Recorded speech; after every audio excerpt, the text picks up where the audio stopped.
કદાચ સંતની સેવા ના મળે, માતા પિતાની સેવા ના મળે, અઠવાડિયામાં એકવાર હવેલીમાં જાઓ અને હવેલીના નિજ મંદિરમાં જે જે કૃપાનાથની સેવા હોય, પછી બુહારી હોય, ઇતર કોઈ પણ સેવા, એ સેવા કરતા કરતા પણ કહ્યું ને કે ભાઈ ભગવદ સેવા અને બુહારીની સેવા કરતા કરતા હાથ પવિત્ર થશે.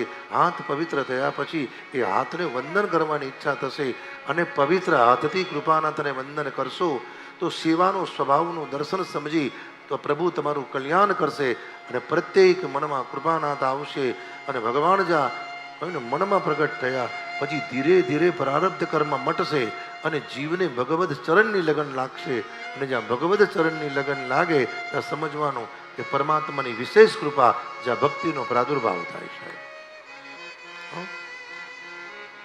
હરિદાસે કહ્યું મને સાથે લઈ જાઓ. સંતોએ કહ્યું નહીં બેટા, અમારા આશીર્વાદ છે, તારું કલ્યાણ થાય. દીકરા એનું કારણ છે હજુ તારે તારી માતાનું ઋણ બાકી છે.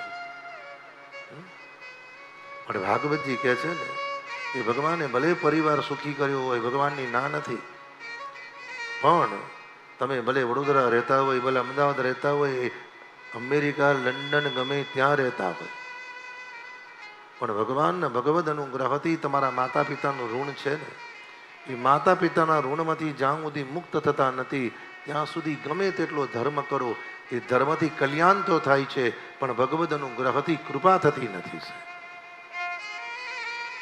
કલ્યાણ થવાથી તમારા પરિવારમાં પારિવારિક મુશ્કેલી આવતી નથી, પણ કૃપા એટલે કૃપા થઈને કલ્યાણ થવું. કલ્યાણ થાય એટલે બીજી મુશ્કેલી ના આવે, પણ જ્યારે કૃપા થઈને ત્યારે પરિવારમાં પોતાને એટલો બધો આનંદ આપે અને આનંદ એવો પ્રગટ થાય કે મારે કશું કરવું નથી પડતું, એની કૃપાથી બધું થઈ જાય છે.